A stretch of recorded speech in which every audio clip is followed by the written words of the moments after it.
गुणुपुर block टलणा डिंगगार्जन छक निकट में आंतर्जातीय विश्व आदिवासी दिवस समारोह उत्सव पालन। रायगढ़ जिला गुणुपुर टलणा डिंगगार्जन छक निकट में आज होची आंतर्जातीय विश्व आदिवासी दिवस समारोह 2025 पालन करा जाउची। सरा आदिवासी महासंघ गुणुपुर तरफ यही कार्यक्रम अनुष्ठित होता। टलणा ग्राम छक निकट सर्वसाधारण जनता एकत्रीकरण होई पारंपरिक नृत्य तुरीवादन एवं स्लोगान द्वारा शोभायात्रा अनुष्ठित होता। यह हूँ से दृश्य समस्त आदिवासी भाई भौणी माने एकाठी होते, महिला पुरुष माने एकाठी होते निजर पारंपरिक वेशभूषा लांजिया सोरा वेशभूषा से माने एक शोभायात्रा बाहरी सभास्थली को पहुँची। तेबे 10:30 समय अतिथि मानकर आसन ग्रहण कराइथिला।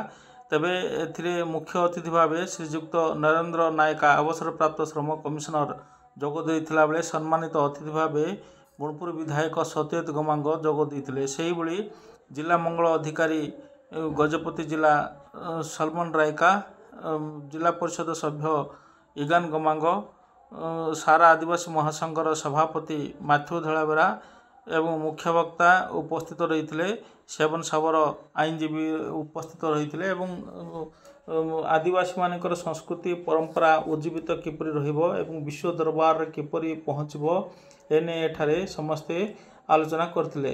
तेबे समस्त को प्रथमे फोटोचित्र पुष्पमाल्य करा जायथिला एवं आदिवासी महासंघ तरफरु सारा आदिवासी महासंघ तरफरु संबर्धित मध्य कराइथिला। तेबे एथिरे मुख्य अतिथि सम्मानित अतिथि गुणुपुर विधायक सत्यजित गमांग जोग देइथिले एवं जोग देई एक प्रकार स्वागत करा जायथिला। निजर पारंपरिक वाद्य बजाई स्वागत करी फूलतोड़ा दे तांको स्वागत करथिले। स्वागत करिया परे एठारे विश्व आदिवासी दिवस पालन कराइथिला।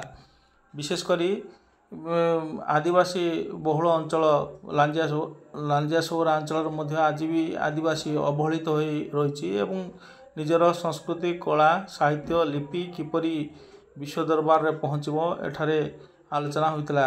तबे गुणुपुर विधायक कहिथिले एठारे एकाठी होई समस्ते एकाठी हेले समस्त आदिवासी भाई भौणी माने एकाठी हेले समस्त प्रकार उन्नयनमूलक कार्य मध्य कराजिबो मध्य कहिथिले। तेबे एठारे आखपाख अंचल अनेक लांजिया सोरा आदिवासी सह आखपाख अंचल अनेक सरा आदिवासी माने जोग देइथिले एवं विभिन्न प्रकार कार्यक्रम अनुष्ठित होइथिला। अपराह्न 3टा पर्यंत यह कार्यक्रम जारी रहिथिला। नमस्कार मंदासीन समस्त भद्र व्यक्ति एवं मो सामने बसिथिबा समस्त एही पहाड़ी अंचल भद्र व्यक्ति मानव मध्य आज विश्व आदिवासी दिवस उपलक्षे मु स्वागत जनाऊँ। आम आज एक खुशी दिवस जोड़ा कि आम आदिवासी मान परंपरा साहित्य संस्कृति को मन पकाइबा प्रति वर्ष यही अगस्त 9 तारिख आम विश्व आदिवासी दिवस पालन करूँ।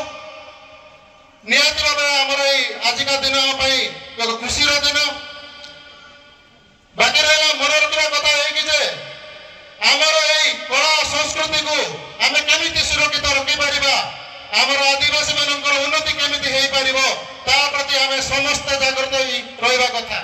निहाती भाव ये उपस्थित समस्त आदिवासी भौणी मान विशेषकर मो आत्मार हृदय नमस्कार जनइबी। आपण से भल पाइबा जो आपण गहन विधायक हिसाब से आज विश्व आदिवासी दिवस रे अतिथि भाव निमंत्रण आपण गहन उपस्थित होइए से भल पाइबा मु चिरदिन मुझे भूलि नहीं एवं ए भल पाइबा सब मुझे मन रखिदेवी।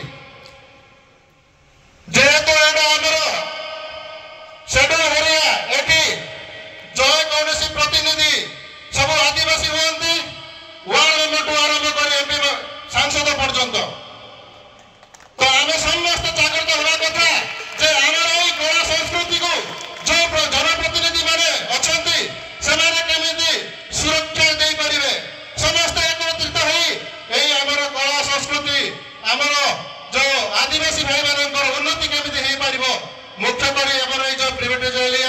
एरिया जोटा कि एलएसडीए काम करছে केमिति से कोन हम गाँ गहली कोन करे जो स्कीम अच्छी पहुंची पार एवं आदिवासी मानकर उन्नति हो पार विशेष अनुरोध करी जेहेतु मु गोटे जनप्रतिनिधि गोटे विधायक हिसाब से आप उपस्थित अच्छी तो आपण मान अनुरोध रे आम समस्ते जो जनप्रतिनिधि होचे समस्त आदिवासी वार्ड मेंबर नहीं सांसद पर्यंत आदिवासी आमे कौन लोक कथार आम पढ़ार ना